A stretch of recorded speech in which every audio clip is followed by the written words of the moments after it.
Démarrer le processus d'enrichissement n'est pas évident pour tout le monde, car il y a deux grandes dimensions. La dimension financière, qui est composée de 3 étapes. Le fait d'abord de savoir gérer son argent, ensuite l'investir et de savoir diversifier. Cette dimension-là, tout le monde la connaît. Tout le monde se focalise là-dessus. Mais il y a une deuxième dimension, la dimension spirituelle, où on travaille plutôt l'énergie spirituelle de l'individu, donc son énergie spirituelle, qui est un peu méconnue, qui est couverte de mystères, mais qui est très très importante dans ce grand processus qui est l'enrichissement global. Dans cette vidéo, je vais t'expliquer et démystifier c'est quoi réellement l'énergie spirituelle et quelles sont ses manifestations. Ne t'inquiète pas, on va pas parler de fétiche ni de marabout ici. Mais je peux sans doute te le dire, cette vidéo risque d'être une masterclass. Donc reste jusqu'à la fin. Salut à toi qui regarde cette vidéo, je suis Abaili et bienvenue à l'école des investisseurs 2.0 pour ce nouveau SOMO. SOMO qui signifie cours ou leçon en Swahili. Ici, on parle de finances, méthodes d'investissement ou plus globalement sur comment impacter ses finances grâce à la spiritualité. Si ce genre de thématique t'intéresse, n'hésite pas à laisser un like, à t'abonner, ça fait toujours plaisir. Passons au sujet. Avant qu'on continue, comme je l'ai dit en introduction, la dimension spirituelle est assez négligée par beaucoup. C'est très important de se focaliser sur la dimension financière ou matérielle, donc les stratégies d'investissement, comment gérer son épargne, etc., etc. Mais il est tout aussi et voire même plus important de savoir, de comprendre ou de travailler sur la dimension spirituelle de son processus, donc du processus de l'enrichissement. Parce que comme j'aime si bien le dire, de l'invisible découle le visible. C'est-à-dire, tout ce qui se manifeste sur le plan visible, tout ce que vous arrivez à voir, vient du plan invisible. On va prendre un petit exemple pour que vous compreniez. Lorsqu'un architecte veut construire une maison, il doit d'abord concevoir cette maison. Et cette conception-là est d'abord immatérielle parce que tout se passe d'abord dans son esprit avant de poser la vision de la maison qu'il désire, donc sa maison idéale sur du papier et maintenant fait appel aux ingénieurs pour la bâtir ou la construire. Donc là, c'est après la conception qu'on passe sur le plan maintenant physique, comment on va construire la maison, les briques, etc., etc. Donc tout part d'abord du plan invisible. Tout découle du plan invisible. Donc si vous ne travaillez pas sur cette dimension et que vous vous focalisez que sur la dimension financière, les stratégies pour investir, c'est pas mauvais.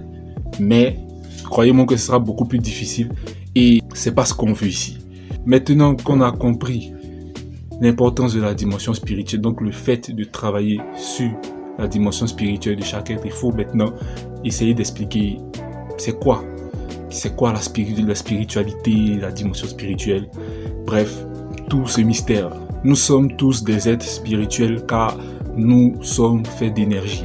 Tout est énergie, je ne vous l'apprends pas et si vous ne le savez pas, je vous l'apprends aujourd'hui. Tout est énergie, nous sommes de l'énergie, vous êtes de l'énergie, je suis de l'énergie, tout est énergie. Et l'énergie, dans sa globalité, se manifeste sous plusieurs formes. Mais on va plutôt subdiviser en deux grands groupes. Nous avons l'énergie visible, matérielle, qui constitue une très petite minorité de l'énergie globale. Donc c'est la partie physique. Moi, quand vous me voyez physiquement, c'est l'énergie qui s'est manifestée sur le plan matériel. Il y a l'ordinateur, le téléphone, la maison. C'est l'énergie qui s'est manifestée sur le plan matériel. Et il y a l'énergie invisible ou spirituelle.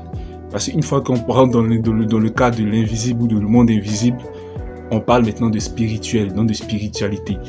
Donc, une fois qu'on a posé les bases et que vous comprenez que tout est énergie et que cette énergie-là est subdivisée en deux groupes qui est l'énergie visible et l'énergie invisible, chaque être manifeste cela aussi. C'est-à-dire que nous avons une partie d'énergie visible, comme sur le plan physique actuellement, vous me voyez visiblement, et il y a aussi une part d'énergie invisible. Et ici, nous allons essayer de comprendre ce qui se passe dans le plan invisible ou quelles sont les différentes manifestations de l'énergie spirituelle. Donc, quand on parle du monde invisible, on parle de spirituel, de spiritualité. Donc, ici, nous allons essayer de comprendre maintenant quelles sont les différentes manifestations ou les différentes formes de l'énergie invisible, donc de l'énergie spirituelle. Sur le plan visible, on a vu les différentes formes. Moi, je suis une forme de l'énergie visible. L'ordinateur est une forme d'énergie visible. Cette bouteille d'eau est une forme de l'énergie visible, et etc., etc. Mais il faut maintenant essayer de comprendre quelles sont les différentes formes ou manifestations de l'énergie invisible, donc de l'énergie spirituelle. Et donc, c'est ce que je vais vous expliquer maintenant. On ne peut pas compter les différentes manifestations de l'énergie invisible parce que, comme vous l'entendez dans son nom, c'est invisible. Donc, l'énergie spirituelle, on ne peut pas connaître toutes ces manifestations. Mais, on peut identifier quand même quelques-unes. La première forme de manifestation de l'énergie spirituelle, c'est la pensée. Oui, la pensée est immatérielle.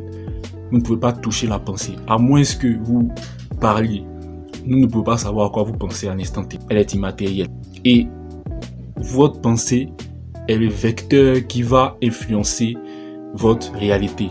C'est-à-dire, lorsque vous vous mettez en mouvement pour réaliser quelque chose, la pensée y est pour beaucoup.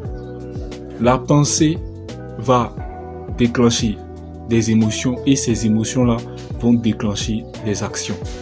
Et ces actions vont modifier directement votre environnement. Donc vous voyez que par la pensée, vous avez réussi à modifier votre plan physique, donc votre plan visible.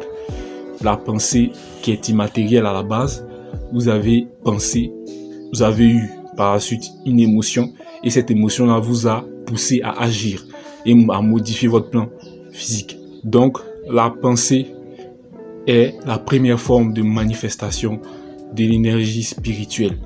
La contrôler est déjà un grand pas dans votre processus d'enrichissement spirituel. Maintenant, la deuxième forme, qui n'est pas des moindres et qui est aussi très connue, sont les émotions.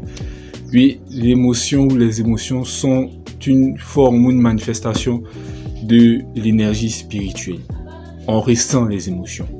On ne peut pas toucher les émotions, on ne peut pas voir les émotions, à moins que vous les manifestez sur le plan visible. C'est-à-dire, quand vous êtes heureux, vous allez, forcément, votre état va changer, vous serez plus joyeux, vous allez bouger. Quand vous serez triste, votre état aussi physique va changer, vous serez assis, la mine triste, etc. Donc, les émotions aussi influencent votre réalité dans votre plan visible. Les émotions sont immatérielles, on ne peut pas toucher les émotions. C'est pour cela même que les grands marketeurs utilisent les émotions pour pouvoir pousser leur audience à acheter. Voilà, c'est une technique de marketing. Utiliser les émotions pour vendre. Parce qu'ils savent que les émotions vont vous pousser à agir. Vous voyez? Donc déclencher une action de votre part.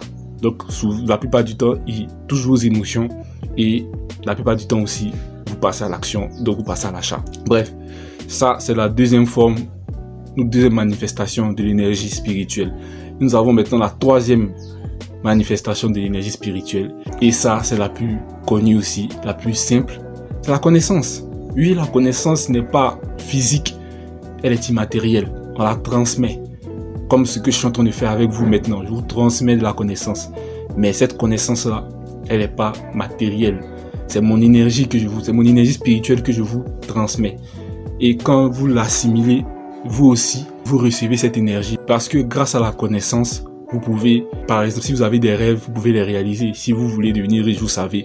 Si vous avez les connaissances, vous savez quelles sont les différentes étapes que vous devez faire. La connaissance ou les connaissances sont immatérielles. On ne peut pas les toucher. On ne fait que les transmettre. Et elles permettent d'influencer la façon dont vous pensez. Une personne qui a grandi dans un certain environnement pense d'une certaine façon parce qu'il a un certain type de connaissances. Donc, tous ces éléments influencent globalement votre énergie spirituelle.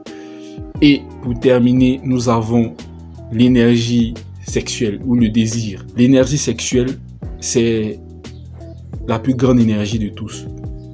C'est pour cela que vous allez voir dans toutes les vidéos, on va vous dire évitez de vous masturber, évitez de faire ceci, évitez de faire cela. Parce que l'énergie sexuelle peut engendrer la vie. C'est la plus grande puissance que possède l'être humain. Lorsque, au lieu de la diriger dans la sexualité, vous la dirigez, par exemple, vers vos rêves, vous donnez vie à vos rêves. Bien sûr, l'énergie sexuelle, le désir aussi n'est pas matériel, elle est immatérielle.